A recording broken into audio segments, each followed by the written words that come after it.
নমস্কাৰ মই সাংবাদিক পংকজে আপোনালোক সকলোকে পুনৰবাৰ মোৰ ইউটিউব চেনেল তথা ফেচবুক পেজ পংকজ শ্ৰীমকালে আন্তৰিকতাৰে স্বাগতম জনাই লৈ আনিছো এই মুহূৰ্তত এটা খুবেই চাঞ্চল্যকৰ খবৰ। মাতৃৰ সৈতে ভুই ৰুবলৈ গৈ পানীত পৰি অকালতে মৃত্যুক সাৱটি ল'বলগীয়া হ'ল এগৰাকী অষ্টম শ্ৰেণীৰ ছাত্ৰীয়ে। সবিশেষ তথ্য দিয়াৰ পূৰ্বে ক'ব বিচাৰিছোঁ, যদিহে আপোনালোকে অনাগত সময়ত মোৰ ইউটিউব চেনেল তথা ফেচবুক পেজ পংকজ শ্ৰীমকাৰ জৰিয়তে বিভিন্ন দিশৰ খা খবৰসমূহ জানিব বিচাৰে বা চাব বিচাৰে তেন্তে ছাবস্ক্ৰাইব কৰি থৈ দিব পাৰে মোৰ ইউটিউব চেনেল পংকজ শ্ৰীমকা, ফলো কৰি থৈ দিব পাৰে মোৰ ফেচবুক পেজ পংকজ শ্ৰীমকা। তো গোৱালপাৰা জিলাৰ ৰংজুলি আৰু কীৰ্তনাৰ অন্তৰ্গত মইচকুলি খামাৰ গাঁৱৰ এগৰাকী ছাত্ৰীয়ে মাতৃৰ সৈতে স্ক্ৰীণত প্ৰত্যক্ষ কৰি আছে আপোনালোকে। এইগৰাকী ছাত্ৰীগৰাকীৰ নাম প্ৰজ্ঞা ৰাভা আৰু এইগৰাকী প্ৰজ্ঞা ৰাভাই মাতৃৰ সৈতে ভুই ৰুবলৈ গৈছিল আৰু ভুই ৰুই উভতি অহাৰ পথতে ৰংজুলি আৰু কীৰ্তনাৰ অন্তৰ্গত ঠাকুৰীয়া পাৰাত নৈত ভৰি হাত ধুবলৈ চেষ্টা কৰিছিল আৰু দুৰ্ভাগ্যবশতঃ সেই সময়তে এইগৰাকী ছাত্ৰী প্ৰজ্ঞা ৰাভা পিছলি পৰে আৰু প্ৰবল সোঁত আপোনালোকে দেখি আছে এই নৈখন, আৰু এই নৈখনত ছাত্ৰীগৰাকী উঠি যায়। এগৰাকী কিশোৰে সেই সময়ত পানীত জঁপিয়াই ছাত্ৰীগৰাকীক বচাবলৈ চেষ্টা কৰিছিল যদিও কিশোৰজন আচলতে বিফল হয় আৰু সেই তাৰপিছতে দেখিবলৈ পোৱা গ'ল যে সমগ্ৰ অঞ্চলটোতে হোৱা দোৱা লাগে। খবৰ বনজুইৰ দৰে বিয়পি পৰাৰ লগে লগে আশে পাশে যিসমূহ গাঁও আছে সেই গাঁওসমূহৰ যিসকল যুৱক আছে সেই যুৱকসকলে ততাতৈয়াকৈ এই যি নৈ এই নৈত জাপ জঁপিয়াই আৰু ছাত্ৰীগৰাকীৰ সন্ধান চলায়। কিন্তু তেওঁলোকে বহু সময় ধৰি সন্ধান চলোৱাৰ পিছতহে ছাত্ৰীগৰাকীৰ আচলতে যি মৃতদেহ সেই মৃতদেহ তেওঁলোকে পানীৰ মাজৰ পৰা তলৰ পৰা আচলতে উদ্ধাৰ কৰিবলৈ সক্ষম হয় আৰু এই ঘটনাৰ তীব্ৰ চাঞ্চল্যৰ সৃষ্টি কৰাতে গভীৰ শোকৰ ছাও পেলাইছে সমগ্ৰ অঞ্চলটোতে।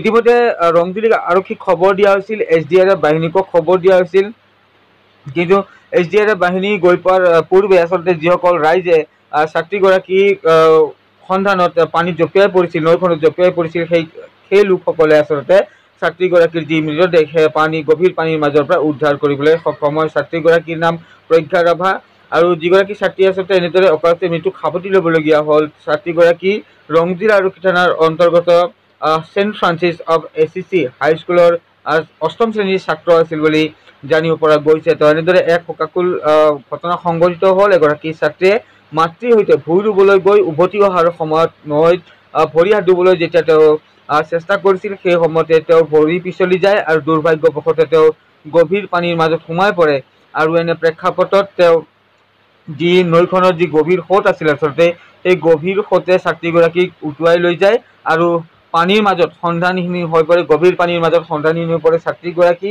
খবৰ পোৱা মাত্ৰকে স্থানীয় লোকসকলে বহু চেষ্টাৰ ফলত ছাত্ৰীগৰাকীৰ মৃতদেহ উদ্ধাৰ কৰিবলৈ সক্ষম হয়।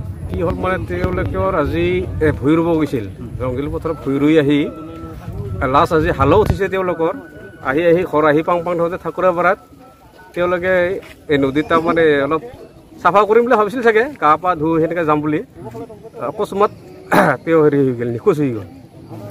কোন কোন আছিল লগত? তেওঁৰ মাক আছিলে আৰু তেওঁৰ খুৰী দুজন আছিলে বুলি কৈছে। আমিও গম নাপাওঁ, ঠিক কোৱাহে শুনিছোঁ।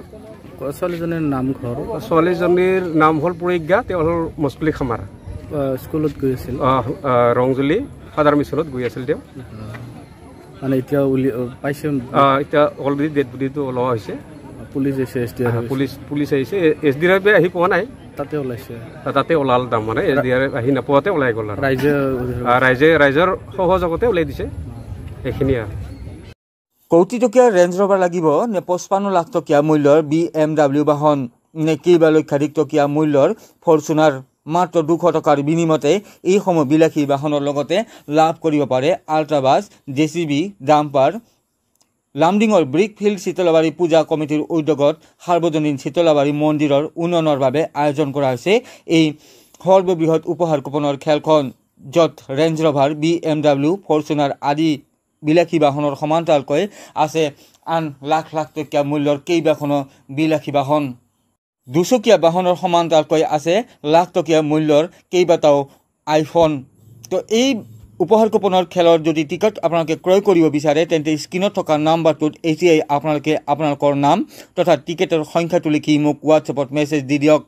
তাৰপিছতে আপোনালোকে মোৰ পৰা ক্ৰয় কৰিব পাৰিব টিকেট। এই যিখন খেল, এই খেলখন অনুষ্ঠিত হ'বলৈ গৈ আছে অহা 10 ছেপ্টেম্বৰত, মাজত মাত্ৰ এটা মাহ বাকী। দিনৰ ভাগতে খেলখন অনুষ্ঠিত হ'ব বুলি ইতিমধ্যে উদ্যোক্তা সমিতিয়ে জনাইছে। টিকেটৰ মূল্য মাত্ৰ 200 টকা। টিকেট ল'বলৈ আপোনালোকে স্ক্ৰীনত থকা নাম্বাৰটোত এতিয়াই মোক আপোনালোকৰ নাম তথা টিকেটৰ সংখ্যাটো লিখি মেছেজ দিয়ক।